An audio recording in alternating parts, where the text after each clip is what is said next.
And guess what? I've got some good news. Good Brexit news. I have to say that brings a big smile to me and many, many others. Yes, because actually, Kemi Badenoch, the International Development Secretary, Trade Secretary, has already done a deal with the state of Florida in the US. You might say, how does that work? Well, I'm delighted to say that my guest in the studio, Catherine McBride, free market economist and fellow at the Centre for Brexit Policy, is here to explain it all, why it is truly good news. Catherine, a very good evening to you. So tell us about this it's a memorandum of understanding, isn't it, with yes. a state within the 50 states of the US. What's involved and how's it different from a national deal at the federal level? Well, because of the way the US government is set up, you have federal laws and you have state laws and state regulations. A lot of service industries are regulated by the state, as well. They have an umbrella organisation or regulation from the federal government. But if you want to sell insurance in the US, you have to get permission per state. It's mainly run by the states. And therefore, to get an MOU with Florida, which is the fourth biggest state economically, it's worth about £1 trillion. Its GDP is $1 trillion US, not pounds.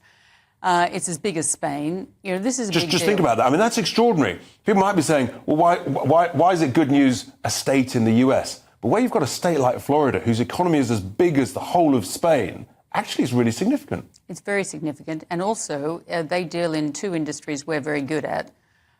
We both do a lot of financial services. They also do a lot of fintech, and they do a lot of aerospace. And the UK, a lot of people don't know this, but making aircraft parts and spacecraft parts and satellites is something we're quite good at.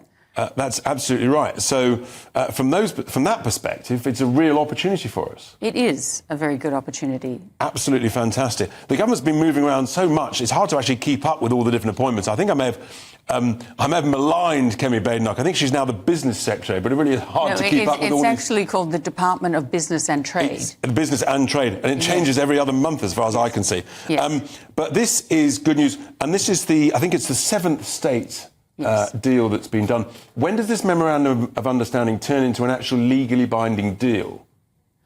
That's a good thing. I don't actually know when it will actually start, but it isn't like a trade deal. Like at the moment, I'm in the process of ratifying the CPTPP.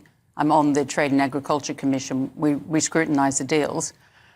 These sort of memorandums don't have the same level of scrutiny because it is really just an agreement that we can do business together. Good. So when would it actually take effect? I mean, does it take effect like immediately, or is there like a... I think it happens quite quickly because we signed one with North Carolina earlier, and there are already a group called Marshall Aerospace, which is based in Cambridge, has already set up an operation in North Carolina. Right. So that they seem to be able to do that quite quickly once the memorandum is signed. Would you expect more state deals, and maybe that's a lot easier to do than, frankly, an overarching national deal? For a lot of the things that we sell, it's very good to do state deals because our exports were more than 50% services in the last quarter that just came out. We're about 55% services now.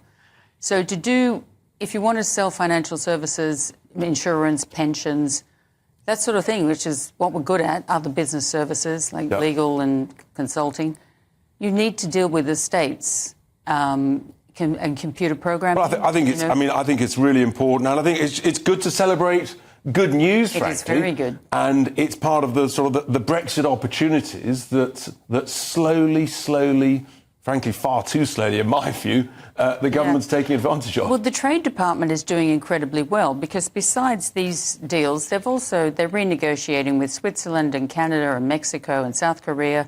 They've got new deals with Japan, Norway, Liechtenstein, Iceland.